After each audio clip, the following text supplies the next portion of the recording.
Hello everyone, good afternoon. अब बेटा जिनका डिकम्पोजिशन होता है, प्रीवियस क्लास में हमने देखा था कि बायोडिग्रेडेबल और नॉन बायोडिग्रेडेबल। जिसका डिकम्पोजिशन होता है वो बायोडिग्रेडेबल में आता है और जिसका डिकम्पोजिशन नहीं होता वो आता है नॉन बायोडिग्रेडेबल के अंदर। ठीक है, कुछ सबस्टेंस ऐसे होते हैं जिसका डिकम्पोजिशन तुरंत हो जाता है, टाइम नहीं लगता है। ठीक है, जैसे 2-3 दिन में हो जाता है, 1-2 मंथ में हो जाता है, 1-2 साल में हो जाता है। ठीक है, तो वो सभी किस कैटेगरी में आते हैं? बायोडिग्रेडेबल। कुछ सब्सटेंस ऐसे होते हैं जिसका डिकम्पोजिशन होने में बहुत साल लग जाते हैं, 100 ईयर टू 500 ईयर, तो वो बिलोंग करते हैं नॉन बायोडिग्रेडेबल के अंदर। ठीक है बेटा, सभी को समझ में आ रहा है ना? सभी के पास मेरी आवाज जा रही है ना? यस। अब देखो बेटा, यहाँ पे आपकी बुक के अंदर टेबल 3.3 दे रखी है, टेबल 3.3। इसके अंदर देखो यहाँ पे जैसे सबसे पहले नंबर पे है टाइप ऑफ वेस्ट, कि जो वेस्ट है वो क्या है। ठीक है, उसके बाद है approximate time taken to degenerate, मतलब उसको कितना टाइम लगता है डीजनरेशन में, डिकम्पोजिशन में। ठीक है, उसके बाद नेचर ऑफ मटेरियल, वो जो मटेरियल है उसकी नेचर क्या है। ठीक है,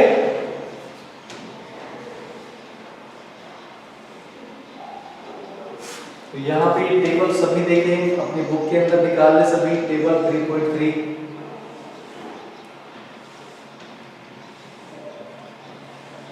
ठीक है, अब देखो यहाँ पे नेचर ऑफ मटेरियल, ये बोल रहा है कि जो peels of vegetables and fruits, leaf, food stuff, बचा हुआ जो खाना होता है उसका डीजनरेशन होने में 1-2 वीक लगता है, मतलब 7 से 14 दिन लगते हैं। ठीक है, 7 to 14 डेज के अंदर उसका डिकम्पोजिशन हो जाता है। तो ये इसका मतलब हुआ कि ये क्या है? बायोडिग्रेडेबल। क्या है ये? बायोडिग्रेडेबल।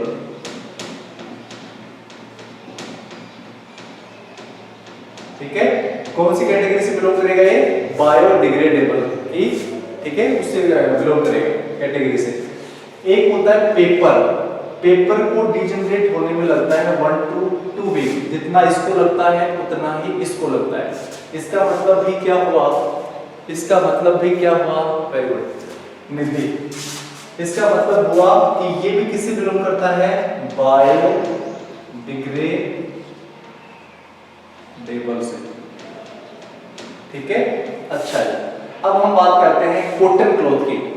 कॉटन क्लॉथ का जो डिकम्पोजिशन होता है उसको टाइम लगता है 2 to 5 मंथ, मतलब 2 से 5 महीने में उसका डिजनरेशन हो जाता है। तो इसका मतलब क्या हुआ? ये भी क्या है? बायोडिग्रेडेबल।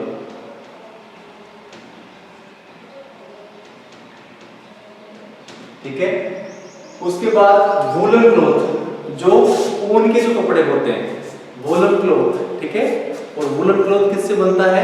एनिमल फाइबर से बनता है। तो यहाँ पे देखो dear student, about a year, मतलब कम से कम वूलन जो क्लॉथ होता है उसका डिजनरेशन होता है कम से कम 1 साल लगता है, कम से कम 1 ईयर। तो यहाँ पे ये भी उससे पहले देखो वुड आएगा, जो लकड़ी का जो डिजनरेशन होता है वो 10 से 15 साल में होता है, तो हो जाता है। तो ये भी कैसा आ गया? बायोडिग्रेडेबल।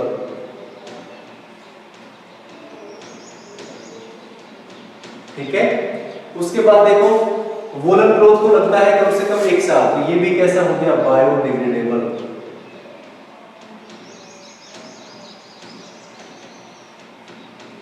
अब देखो tin, aluminium and other metal cans, इनको डिकम्पोजिशन होने में बहुत ज्यादा टाइम लगता है, कम से कम 100 to 500 ईयर, बहुत ही लंबा पीरियड। ठीक है, बहुत ही लंबा पीरियड।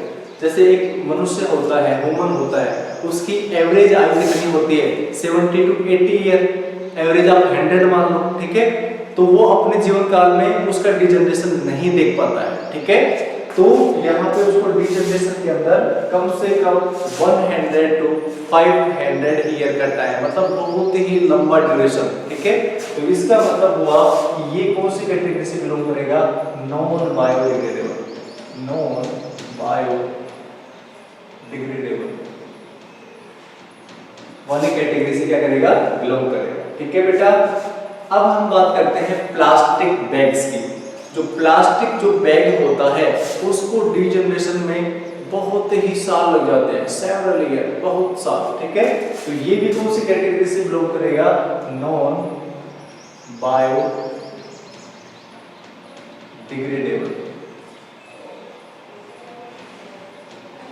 तो ये थी हमारी टेबल नंबर 3.3। ये आप सभी को अपने नोटबुक में बनानी है, ठीक है। तो ध्यान रखना कि जितने भी पील्स होते हैं, चाहे वो वेजिटेबल्स के हो चाहे वो फ्रूट्स को, ठीक है, फ्रूट्स के हो, उनका डीजनरेशन होने में 1 to 2 ईयर का टाइम लगता है, मतलब बायोडिग्रेडेबल। पेपर है उसको 1 से 2 सप्ताह लगते हैं, बायोडिग्रेडेबल। कॉटन क्लॉथ है उसको 2 से 5 मंथ लगते हैं, बायोडिग्रेडेबल। वुड है उसको 10 से 15 साल लगते हैं, तो बायोडिग्रेडेबल। वूलन क्लॉथ होते हैं उनको कम से कम 1 साल लगता है, तो बायोडिग्रेडेबल। लेकिन जो टीन है, एल्यूमिनियम है, जो दूसरे मेटल कैंस हैं, उनको 100 से 500 साल लगते हैं, तो नॉन बायोडिग्रेडेबल वाले कंडीशन में आएगा। प्लास्टिक्स बैग को भी बहुत सारे साल लगते हैं, तो ये भी नॉन बायोडिग्रेडेबल, ठीक है। तो इसमें आपको ये टेबल बनानी है और इस पर लर्न करना है, ठीक है। और इसलिए हमें अपने एनवायरनमेंट को प्योर और श्योर बनाने के लिए हमें प्लास्टिक्स बैग्स का यूज नहीं करना है, कम से कम, ठीक है। जो प्लास्टिक की जो पॉलीथीन होती है उनका यूज कम करना है। यदि आप मार्केट में जा रहे हो तो आप एक कपड़े का बैग रख सकते हो, ठीक है। कपड़े का जो बैग होता है उसके अंदर आप सब्जी या कुछ फ्रूट्स हैं, ठीक है, वो उसमें डाल सकते हैं। तो हमें जो प्लास्टिक्स बैग्स है उसका यूज कम से कम करना है, ठीक है। इसका स्क्रीनशॉट ले, उसके बाद हम बात करते हैं 4R प्रिंसिपल की। जल्दी से करो इसका स्क्रीनशॉट लो इसका।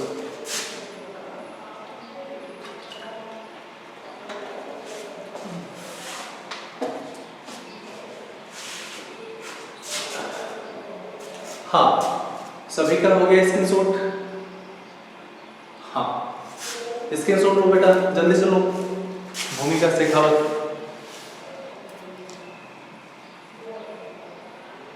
सर अभी आपने क्या बोला, क्या करना है बेटा? ये जो टेबल है ये आपको बनानी है, ठीक है। ये टेबल आपको बनानी है अपनी नोटबुक के अंदर, ठीक है बेटा। अमन यादव, हाँ। अंजलि शेखावत ने स्क्रीनशॉट नहीं लिया था, अब ले लिया क्या? कंफर्म करवाए मेरे को।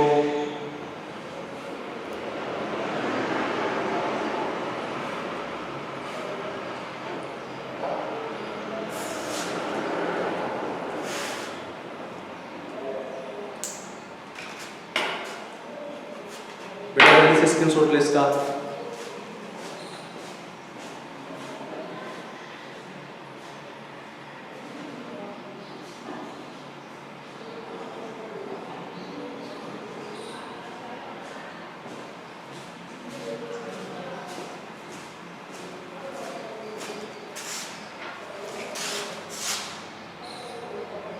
सभी ने ले लिया? सर वीडियो धुंधला बेटा, मैं सामने आऊंगा जब साफ हो जाएगा। हो गया साफ, देखो है ना, फोटो है ये। जब इसके सामने ऑब्जेक्ट होता है तब साफ हो जाता है, जब ऑब्जेक्ट नहीं रहता तब ये धुंधला दिखाई देता है। अब साफ दिख रहा है ना? हाँ, अब देखो बेटा, आगे देखो।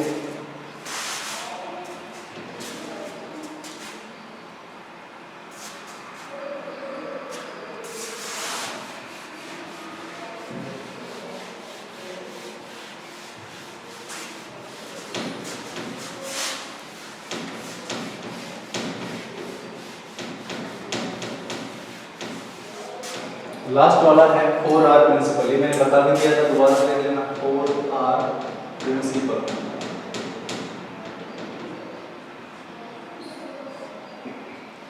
जो 4R प्रिंसिपल होता है वो क्या होता है?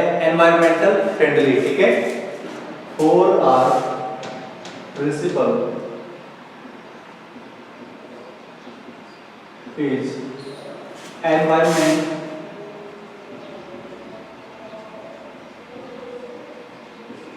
फ्रेंडली। ठीक है, ये एनवायरमेंट का मित्र होता है। यदि हम 4R प्रिंसिपल, 4R के अंदर देखो 1 2 3 4, इनका मतलब क्या होता है? एक का होता है रिड्यूस,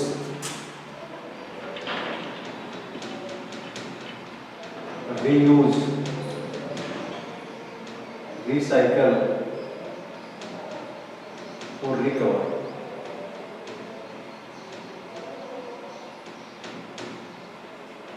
सभी से देखो आर लिया है, इससे ये आर ले लिया, इससे ये ले लिया, इससे ये ले लिया, इससे, तो मतलब कितने आर हो गए? 4R। कितने आर हो गए? 4R। ठीक है, इसको बोलते हैं 4R प्रिंसिपल।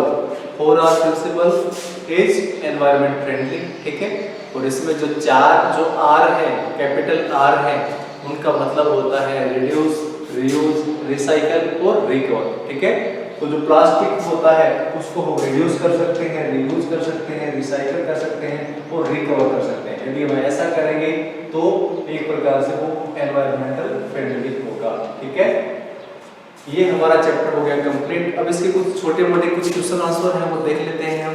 ठीक है, जल्दी से इसका स्क्रीनशॉट ले लें, जल्दी से इसका स्क्रीनशॉट ले लें।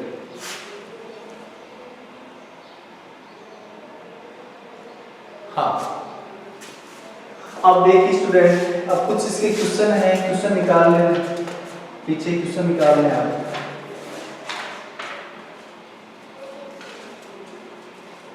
पहला क्वेश्चन है, explain why some fibers called synthetic.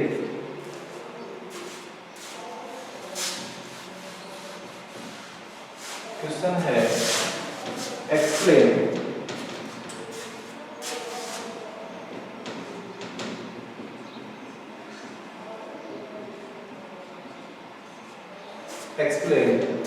why some fibers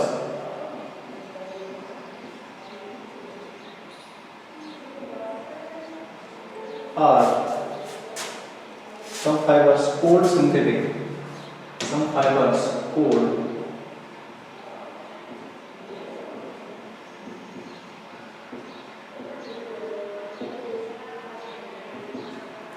ये ध्यान रखना कि जो सिंथेटिक फाइबर होता है, जो सिंथेटिक फाइबर होता है वो एक आर्टिफिशियल फाइबर होता है, एक मैन मेड फाइबर होता है। ठीक है, जिसे हम किससे प्राप्त करते हैं? केमिकल्स के द्वारा। ठीक है, लेबोरेटरी के अंदर उसकी प्रोसेसिंग होती है। ठीक है, जैसे नायलॉन है, रेयॉन है, ठीक है, एक्राइलिक है, पॉलिस्टर है, ये सब क्या है? These are synthetic fiber. ठीक है, तो ये बोल रहा है कि explain why some fibers called synthetic. Synthetic क्यों बोलते हैं? ठीक है, तो इसका आंसर लिखना आप, these there are some fibers, there are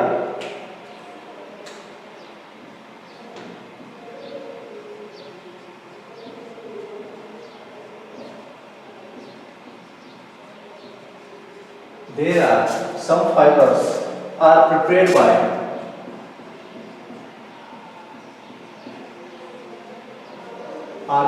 by man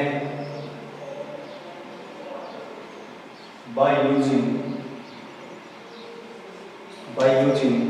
chemicals। अभी मैंने बताया कि केमिकल्स का यूज करके इनको बनाते हैं। ठीक है, these are called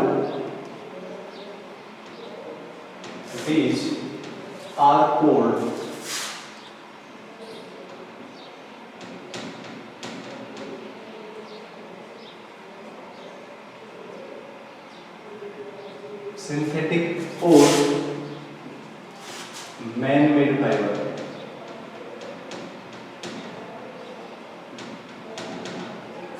ठीक है, सिंथेटिक और man made fibre. These are made of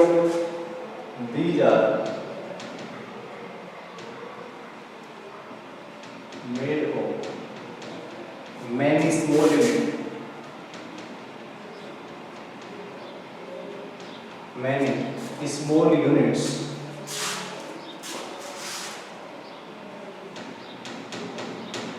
that join together,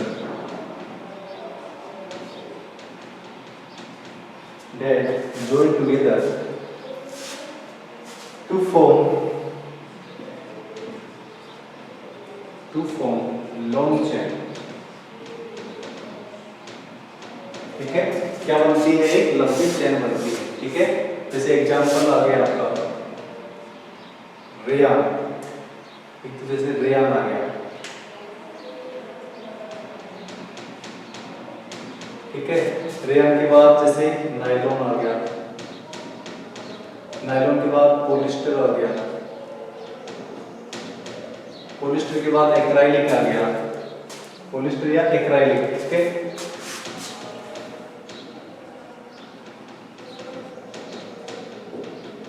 ये सब क्या है? ठीक है, ये सब क्या है? सिंथेटिक फाइबर के एग्जांपल्स हैं। ठीक है, तो इसका आंसर देखो आप, इसका आंसर देखो। हाँ, एक्सप्लेन व्हाई सम फाइबर्स और सिंथेटिक्स। ठीक है, तो there are some fibers are prepared by man by using chemicals. मतलब ये जो सिंथेटिक फाइबर है, ये मैन के द्वारा कुछ केमिकल्स का यूज करके इनको प्रिपेयर किया जाता है। इनको सिंथेटिक और मैन-मेड फाइबर कहते हैं। These are made of many small unit that join together. इसके अंदर बहुत सारी छोटी-छोटी यूनिट्स होती हैं जो आपस में जॉइन होती है, और जॉइन होने के बाद में क्या बनती है? एक लंबी चेन बनती है। जैसे कि तुम्हारा रेयान आ गया, नायलॉन आ गया, पॉलिस्टर आ गया और एक्राइलिक आ गया। ठीक है, ये सभी एग्जांपल्स किसके हैं? सिंथेटिक फाइबर के। इसका स्क्रीनशॉट लें, उसके बाद हम आगे बात करते हैं।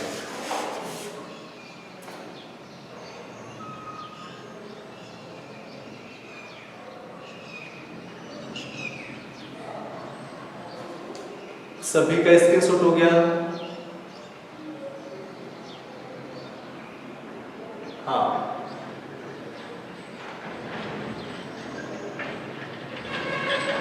हर्षिता सिंह, साहिल चौधरी, मुस्कान यादव, भूमिका शेखावत, अलका गिठाला, दिशु यादव, कपिल सैनी, अक्षिता गिठाला, देवेंद्र यादव,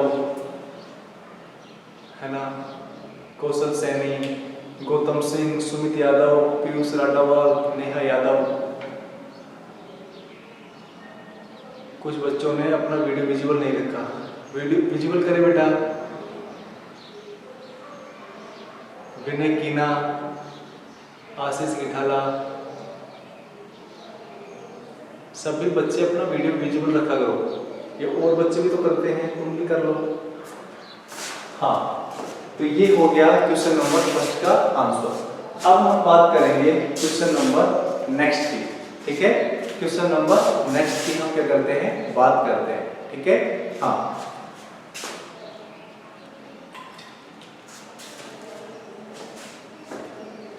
यस बेटा, इसको साफ करते हैं, उसके बाद हम नेक्स्ट क्वेश्चन के अंदर एंटर करते हैं। टिक लगाना है हमें, कौन सा सही है कौन सा गलत है।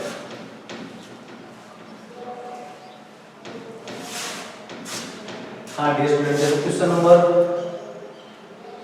Mark the correct answer. Question number 2 देखो,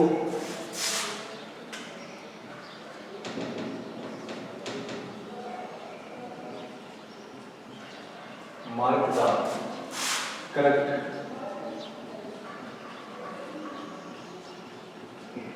आंसर। क्वेश्चन क्या है इसमें? Rayon is different from synthetic fiber. Rayon is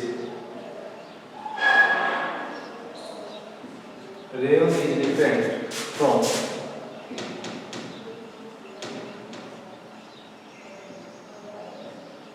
synthetic fiber because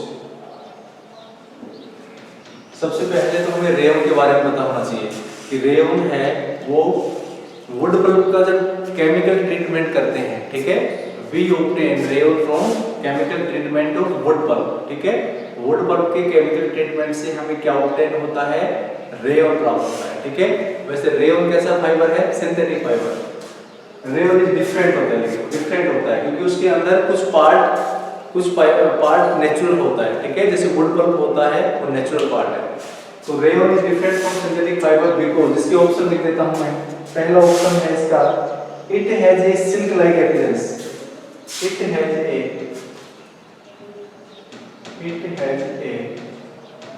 silk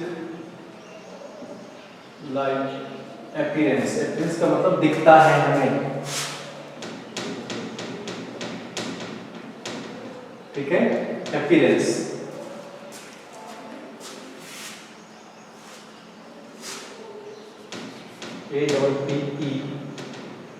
APPEARANCE, ठीक है। दूसरा ऑप्शन है student, it is obtained from wood pulp. It is obtained from wood pulp। Option आ गया ना ये वाला। तीसरा ऑप्शन क्या है, it's fibre can also be, it's fibre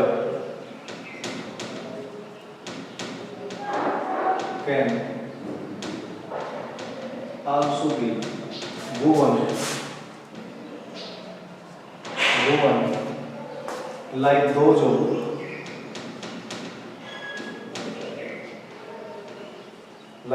of natural fiber।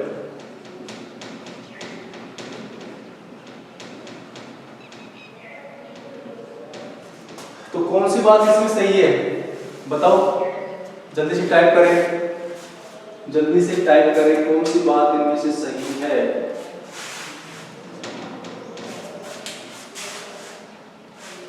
जल्दी से बताएं मेरे को कौन सी बात इनमें से सही है। तो ये इसमें है कि it is obtained from wood pulp. ये किससे प्राप्त होता है, हमें वुड पल्प से प्राप्त होता है। तो answer 2, second option is the correct option, ठीक है बेटा। जो सेकंड ऑप्शन है वो करेक्ट है, ठीक है। That is not in the my book, that is not in my books. अलग लिखा लगा ये हमारी बुक में नहीं है। कैसे नहीं है बेटा, बुक दिखाओ मेरे को।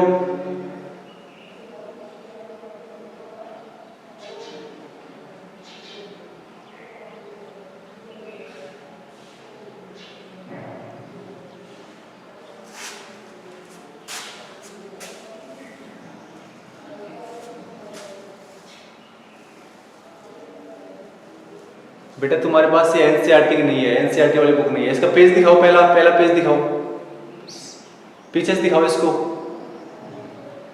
पीछे से दिखाओ इसको। हाँ बेटा ये एनसीईआरटी नहीं है, ये वैसे बुक है प्राइवेट राइटर की, ठीक है।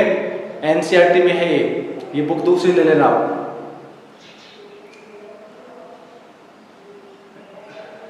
एनसीईआरटी की बुक लेना, ठीक है। ये बुक सही नहीं है, ठीक है। हाँ ये वाली बुक, ये जैसे पीयूष के पास दिख रही है आपको, पीयूष राठावाल के पास ये वाली बुक है। हाँ ये पृथ्वी बना रखी है, जिसके ऊपर पृथ्वी का अंदर इंटरनल स्ट्रक्चर दिख रही है, मेंटल क्रस्ट, ठीक है, आउटर कोर, इनर कोर, ये सब है उसके अंदर।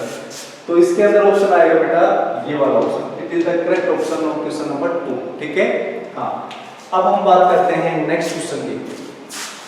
अब हम बात करेंगे बेटा नेक्स्ट क्वेश्चन की। हाँ देखो बेटा,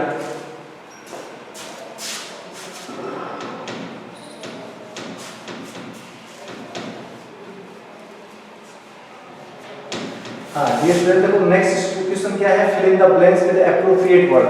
fill in the blanks, question number 3, fill in the blanks with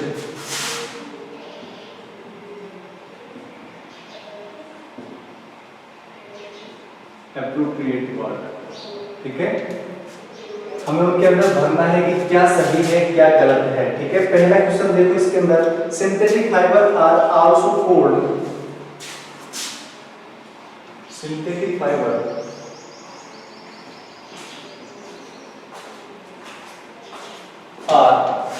yes yes yes yes yes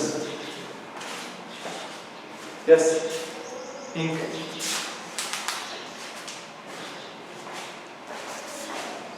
जल्दी चलो। हाँ, सिंथेटिक फाइबर, ए में देखो synthetic fiber are also cold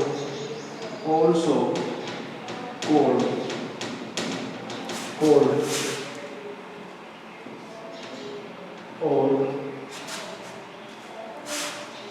ठीक है बेटा। सिंथेटिक जो फाइबर होता है उसको हम क्या बोलते हैं? मैन मेड फाइबर और आर्टिफिशियल फाइबर। तो इसमें हमें भरना है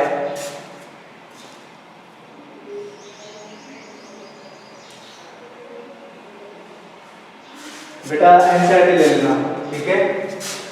NCERT is better than this book. इसमें हम भरते हैं synthetic fiber are also called man made और इसमें हम भरेंगे क्या? Synthetic artificial fibre.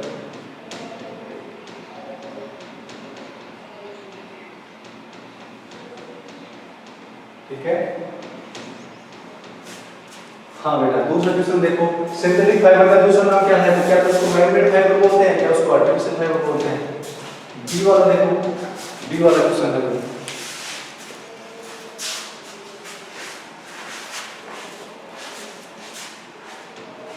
हाँ, बी वाला देखो बेटा। Synthetic fiber are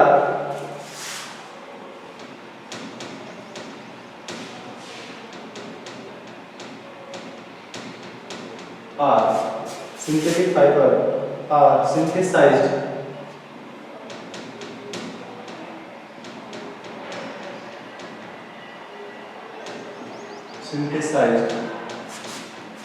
from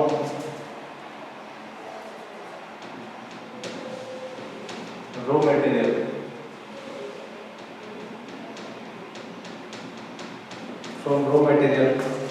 cold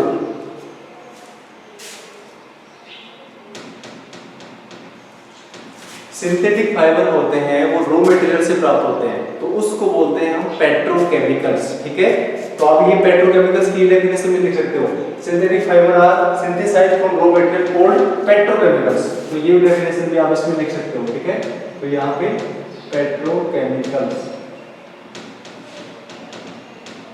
ठीक है, petrochemicals is the correct answer of this question. ठीक है, हाँ।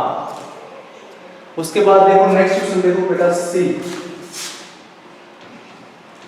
देखिए बेटा, सी है like synthetic fibre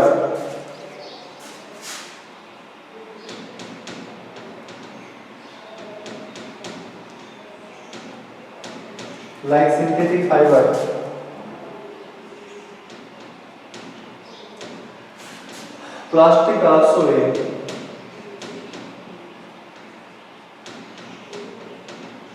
synthetic fibre की तरह प्लास्टिक क्या है?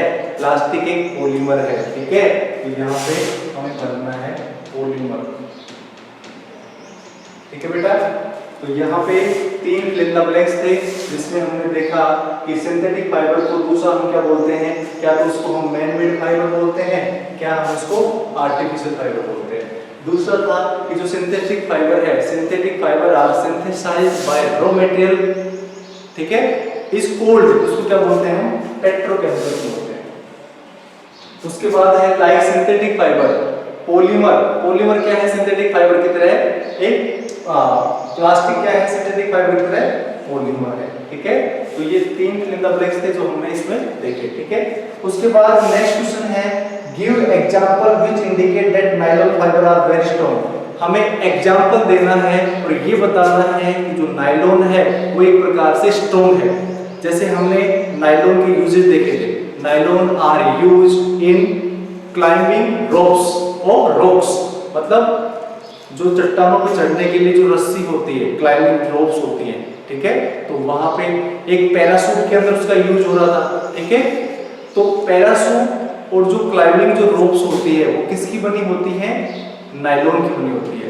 तो इससे ये मतलब पता चल जाता है कि जो नायलॉन है वो एक स्ट्रॉन्ग फाइबर है। ठीक है, तो वहाँ पे there is use of nylon in parachute in rock climbing for rocks, ठीक है, तो वहाँ पे इसका यूज होता है। तो ये आंसर, ये जो मैंने बताया ये इस क्वेश्चन का आंसर है, ठीक है। ऐसे ही वो सारे बाकी जो क्वेश्चन हैं उनको आपको सोल्व करना है, ठीक है, आपकी नोटबुक के अंदर उनको बताना है आपको, ठीक है। और उसके बाद इसका स्क्रीनशॉट ले। हाँ, वेरी गुड। सीट बेल्ट होता है उसके अंदर भी यूज होता है, फिशिंग नेट के अंदर भी यूज होता है, ठीक है, सभी में उसका यूज होता है। तो आप उन क्वेश्चंस को कर लेना, ठीक है।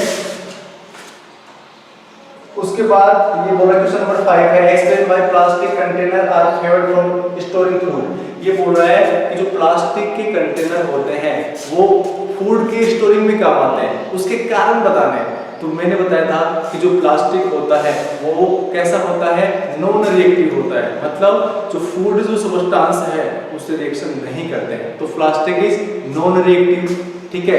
लाइट इन वेट, हल्का होता है, चीपर होता है, को मतलब एक प्रकार से सस्ता होता है, ठीक है, ड्यूरेबल होता है, ठीक है। ये कुछ मतलब उसकी कैरेक्टरिस्टिक्स है, प्लास्टिक के जो हमने कैरेक्टरिस्टिक देखे थे वो इसमें सब लिखना है आपको, ठीक है। जैसे उसके अंदर लाइट वेट हो गया, लो प्राइस हो गया मतलब चीपर हो गया, ठीक है, और गुड स्ट्रेंथ होती है, इजी हैंडलिंग होती है, नॉन रिएक्टिव होता है, लाइट होता है, ड्यूरेबल हो गया। तो ये कुछ मतलब उसके बारे में, प्लास्टिक के बारे में जो ये प्रूव करता है कि प्लास्टिक के अंदर हम फूड को स्टोर कर सकते हैं, उसके कोई साइड इफेक्ट नहीं होते, ठीक है। तो ये कुछ क्वेश्चंस थे जो आपको करने हैं आपकी बुक्स में, ठीक है। उसके बाद कल हम नेक्स्ट जो चैप्टर है हम उसकी बात करेंगे, ठीक है, डायरेक्ट। ये जो क्वेश्चन जो रिमेनिंग क्वेश्चन है ये सभी को आप अपने नोटबुक्स में करने हैं, ठीक है।